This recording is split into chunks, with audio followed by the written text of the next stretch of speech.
മുസ്ലിം ലീഗിനൊരു സ്വഭാവമുണ്ട്. അവർ നോക്കിയും കണ്ടും മാത്രമേ പ്രവർത്തിക്കത്തുള്ളൂ. അവർ മതേതര പാർട്ടിയാണെന്നൊക്കെ ചിലർ പറയുന്നുണ്ട്.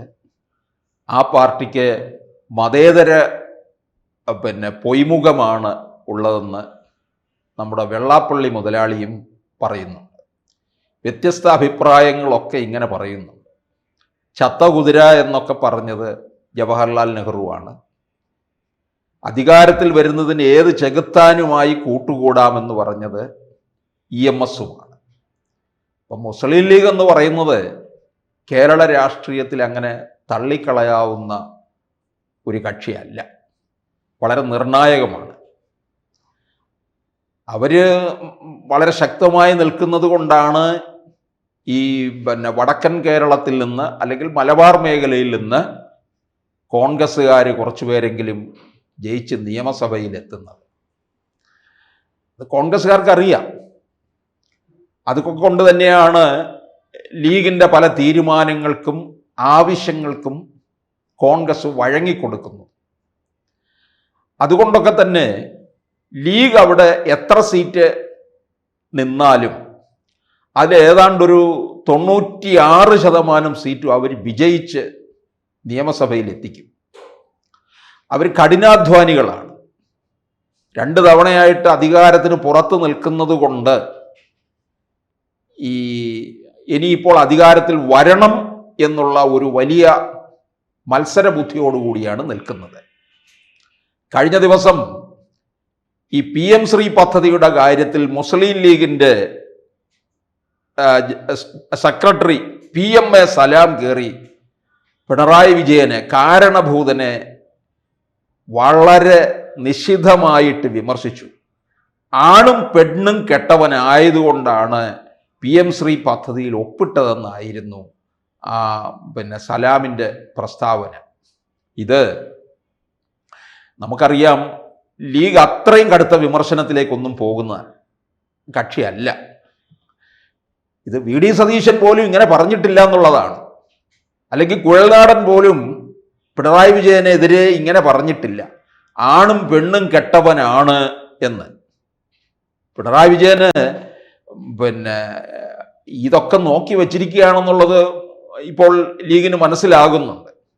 അതുകൊണ്ടാണ് ലീഗിൻ്റെ സലാമിൻ്റെ ഈ പ്രസ്താവന ലീഗ് നേതൃത്വം തള്ളിക്കളഞ്ഞിരിക്കുകയാണ്. സംസാരിക്കുമ്പോൾ വളരെ സൂക്ഷിച്ചു വേണം എന്നൊക്കെയുള്ള രീതിയിൽ. നമ്മൾ ലീഗിൻ്റെ വേറൊരു സ്വഭാവം നോക്കണം. ഇപ്പം കേരളത്തിലെ മുസ്ലിം ജനതയ്ക്ക് വേണ്ടിയിട്ട് വീറോടെ വാദിക്കുന്നവരാണ് ഈ CPMകാർ. വലിയ സ്നേഹമൊക്കെ കാണിച്ചതാണ് ഈ പൗരത്വ ഭേദഗതി ബില്ല് വന്ന സമയത്ത്. എന്തൊരു മുസ്ലിം പ്രേമമായിരുന്നു CPMനും പിണറായി വിജയനും ഉണ്ടായിരുന്നത്. ആ സമയത്ത് പോലും മുസ്ലിം ലീഗ് നരേന്ദ്രമോദിക്കെതിരെയോ BJPക്കെതിരെയോ അതിശക്തമായിട്ട് പ്രതിഷേധിച്ചു, പ്രസ്താവന ഇറക്കി. അതിനിശ്ചിതമായ വിമർശനം ഒന്നും തന്നെ ഉണ്ടായിട്ടില്ല എന്നുള്ളത് ആർക്കും അറിയാവുന്ന കാര്യമാണ്. വിമർശിക്കേണ്ടതായ രീതിയിൽ, ആരോഗ്യപരമായ രീതിയിലുള്ള വിമർശനമേ നടത്തിയിട്ടുള്ളൂ. അതിനപ്പുറം ഒന്നും നടത്തിയിട്ടില്ല. അതെന്തുകൊണ്ടാണ്? അവർക്ക് സൂക്ഷിച്ച് കണ്ടും കേട്ടും ഒക്കെ അറിഞ്ഞ് പ്രവർത്തിക്കാനുള്ള ഒരു കാര്യങ്ങൾ അവർക്കറിയാം. ഇവർക്ക് എപ്പോഴും വേണ്ടതെന്നറിയാമോ? ഇവരുടെ ആവശ്യങ്ങളൊക്കെ തന്നെ ഇവർക്ക് സംരക്ഷിച്ചു കൊണ്ടുപോകണം. അവരിലുള്ള വിശ്വാസം അർപ്പിച്ചിട്ടുള്ള, ലീഗ് നേതൃത്വത്തിൽ വിശ്വാസം അർപ്പിച്ചിട്ടുള്ള ആ സമുദായത്തിലുള്ളവരെ മുഴുവൻ സംരക്ഷിച്ചു കൊണ്ടുപോകണം. അവരുടെ ആവശ്യങ്ങൾ നേടിയെടുക്കണം. ഇതാണ് മുസ്ലിം ലീഗിൻ്റെ ഒരു സ്വഭാവം. അവർക്കൊരു കേഡർ പാർട്ടി സ്വഭാവം തന്നെ ഉണ്ടെന്ന് പറയാം. മുസ്ലിം ലീഗ് എന്ന് പറയുന്നത് നിർണായക ശക്തിയാണ് എന്നും കേരളത്തിന്. അപ്പോൾ അവര് വിചാരിച്ചു കഴിഞ്ഞാൽ മലപ്പുറവും വടക്കൻ കേരളത്തിൽ തന്നെ നല്ല രീതിയിൽ അവർക്ക് സീറ്റ് നേടിയെടുക്കാൻ കഴിയും. ഇപ്പം UDFന്റെ ഒരു കണക്കുകൂട്ടൽ തന്നെ മലബാർ മേഖലയിൽ നിന്നുള്ള സീറ്റ് വെച്ചുകൊണ്ടാണ്. ഈ തെക്കൻ കേരളത്തിലോട്ട് വരുമ്പോൾ പലപ്പോഴും അത് CPMലേക്കും BJPയിലേക്കും വോട്ട് മാറും, അവിടെ സീറ്റുകൾ നഷ്ടപ്പെടുമെന്നുള്ള കണക്കുകൂട്ടലുകളുണ്ട്. അതുകൊണ്ടാണ് കോൺഗ്രസ് ലീഗിനെ തന്നെ ആശ്രയിച്ച് നിൽക്കുന്നത്. ഈ PM ശ്രീ പദ്ധതിയുടെ കാര്യത്തിൽ ഈ ആണും പെണ്ണും കെട്ടവൻ എന്ന് പറഞ്ഞ് പിണറായിയെ വിമർശിക്കുമ്പോൾ അത് ഈ PM ശ്രീ പദ്ധതിയായിട്ടുള്ള കേന്ദ്രത്തിന് എതിരെയും കൂടിയുള്ള ഒരു പ്രസ്താവനയാണെന്ന് മനസ്സിലാക്കണം. അത് കേന്ദ്രത്തിൽ നിന്ന് പോലും മുസ്ലിം ലീഗിന് ദോഷമായി ഭവിക്കാനുള്ള സാഹചര്യമുണ്ട്.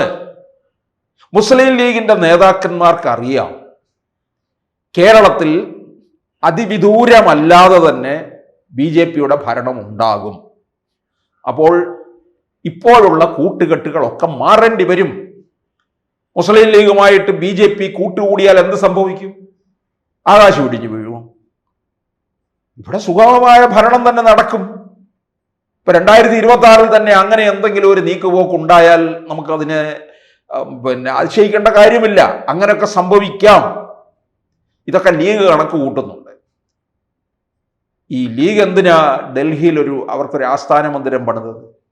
ലീഗ് എന്തുവാ ഇന്ത്യ മുഴുവൻ വളർന്ന് പന്തലിച്ച് കിടക്കുകയാണ്. 2019 കുഞ്ഞാലിക്കുട്ടി ഇവിടെ നിന്ന് പാർലമെന്റിലേക്ക് പോയല്ലോ. 19 വിചാരിച്ചത് രാഹുൽ ഗാന്ധി പ്രധാനമന്ത്രിയായിട്ട് വരും, കുഞ്ഞാലിക്കുട്ടിക്കൊരു ക്യാബിനറ്റ് പദവി, മുസ്ലിം ലീഗ് അങ്ങ് ഇന്ത്യ മുഴുവൻ പടർന്ന് പന്തലിക്കും എന്നുള്ള രീതിയിലല്ലേ. കുഞ്ഞാലിക്കുട്ടി പോയ അതേ സ്പീഡിൽ തന്നെ തിരികെ വന്നല്ലോ. അടുത്ത ട്രെയിനിൽ തന്നെ തിരിച്ചു പോകുന്നു. എന്തുകൊണ്ട്? അദ്ദേഹത്തിന് മനസ്സിലായി ഇനിയിപ്പോൾ അങ്ങോട്ടേക്ക് അടുക്കണ്ട. കാരണം ഇനി BJPയുടെ കൈകളിൽ രാജ്യം ഭദ്രമായി മുമ്പോട്ട് പോവുകയുള്ളൂ. കോൺഗ്രസ് അധികാരത്തിൽ വരില്ല. ഇപ്പോഴുള്ള കോൺഗ്രസ് MP-മാർക്ക് പോലും കേരളത്തിൽ നിന്നുള്ളവർക്ക് കേരള രാഷ്ട്രീയത്തിലേക്ക് തിരിച്ചു വരാനാണ് താല്പര്യം. എന്തുകൊണ്ട്? അവർ മനസ്സിലാക്കുന്നുണ്ട് ഇനിയിപ്പോൾ കേരള രാഷ്ട്രീയത്തിൽ വന്ന് 26 അധികാരത്തിൽ വരികയാണെങ്കിൽ ശിഷ്ടകാലം അങ്ങനെ കഴിച്ചു കൂട്ടാം. അല്ലാതെ ഇനി അവിടെ നിന്നിട്ട് കാര്യമൊന്നുമില്ല.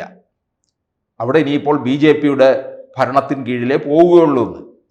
അപ്പോൾ ഇവിടെ പിണറായി വിജയനെ ആണും പെണ്ണും കെട്ടവൻ എന്ന് ലീഗിന്റെ ഭാഗത്ത് നിന്നുണ്ടായ ഒരു വിമർശനമാണ്. അതുകൊണ്ടാണ് സാദിഖ് അലിയും കുഞ്ഞാലിക്കുട്ടിയും ഇപ്പോൾ ഇതിനകത്ത് ഇടപെട്ടിരിക്കുന്നത്. അത് കേന്ദ്രത്തിനെതിരെയുള്ള വിമർശനം കൂടിയാണ്. പിണറായി വിജയന് എതിരെയുള്ള ഒരു വിമർശനം മാത്രമായിട്ട് അതിനെ കണ്ടാൽ പോരാ എന്നുകൂടിയാണ്. പിന്നെ ഒരു കാര്യം ഓർക്കണം, ലീഗിന് LDFുമായിട്ടുള്ള ഒരു കൂട്ടുകെട്ട് ഉണ്ടാകില്ല എന്നെന്തെങ്കിലും ഉറപ്പ് പറയാൻ പറ്റുമോ? ചിലപ്പോൾ ഉണ്ടായി എന്ന് വരാം. കാരണം കോൺഗ്രസിന്റെ ഇപ്പോഴുള്ള പോക്കിൽ ലീഗ് അതൃപ്തരാണ്. നിരവധി വട്ടം ഇവർ തിരുത്താനുള്ള ശ്രമം നടത്തി. ഹൈക്കമാൻഡിനെ നേരിട്ട് വിവരം ധരിപ്പിച്ചു. ഇവിടെ മുഖ്യമന്ത്രി പദത്തിന് വേണ്ടിയുള്ള കലഹമാണ്, മറിച്ച് അധികാരത്തിൽ വരാനുള്ള താല്പര്യമല്ല ഇവർ കാണിക്കുന്നത് എന്നൊക്കെ പറഞ്ഞുകൊണ്ട് പലവട്ടം തിരുത്തിയിട്ടും കോൺഗ്രസ് പഴയ പടിയിൽ തന്നെ നിൽക്കുകയാണ് എന്ന് ലീഗ് മനസ്സിലാക്കുന്നുണ്ട്. അതുകൊണ്ടാണ് ലീഗ് പിണറായി വിജയനെ ഇത്തരത്തിൽ വിമർശിച്ചു കഴിഞ്ഞാൽ ആ വിമർശനം തങ്ങൾക്ക് ദോഷമായി ഭവിക്കുമെന്ന് മനസ്സിലാക്കുന്നത്. 2021 മുതൽ ലീഗ് ഇങ്ങോട്ടേക്ക് ചാഞ്ചാടി വന്നതല്ലേ.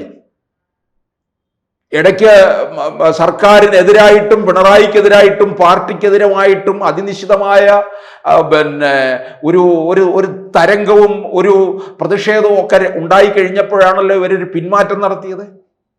ഇപ്പോഴവർക്കൊരു ചുവടുമാറ്റത്തിന് സാധ്യത അവർ കാണുന്നുണ്ട്. കാരണം ഇവിടെ നിന്ന് കഴിഞ്ഞാൽ വീണ്ടും പഴയതുപോലെ പ്രതിപക്ഷത്ത് പോയി ഇരിക്കേണ്ട ഗതികേടായിരിക്കും എന്ന് ലീഗ് നേതൃത്വം മനസ്സിലാക്കിയത് കൊണ്ട് തന്നെയാണ് ഈ PM-എ സലാമിന്റെ പ്രസ്താവന തള്ളിയത്. ഏതായാലും പറയാനുള്ളത് മുഴുവൻ പറഞ്ഞു. ആണും പെണ്ണും കെട്ടവനാണോ ഇനി അല്ലാതാണോ എന്തായാലും പറയാനുള്ളത് ഏതായാലും സലാമിനെ കൊണ്ട് പറയിപ്പിക്കുകയും ചെയ്തു. ഇനിയിപ്പോൾ അത് തള്ളുകയും ചെയ്തു. പിൻവലിച്ചുകൊണ്ട് ലീഗ് വളരെ സംശുദ്ധരായി മുമ്പോട്ട് പോകാമെന്നാണ് കരുതുന്നത്. കൂടുതൽ വാർത്തകളും വിശേഷങ്ങളും നിങ്ങളിലേക്ക് എത്താൻ ABC മലയാളം സബ്സ്ക്രൈബ് ചെയ്യുക, ബെൽ ബട്ടണും അമർത്തുക.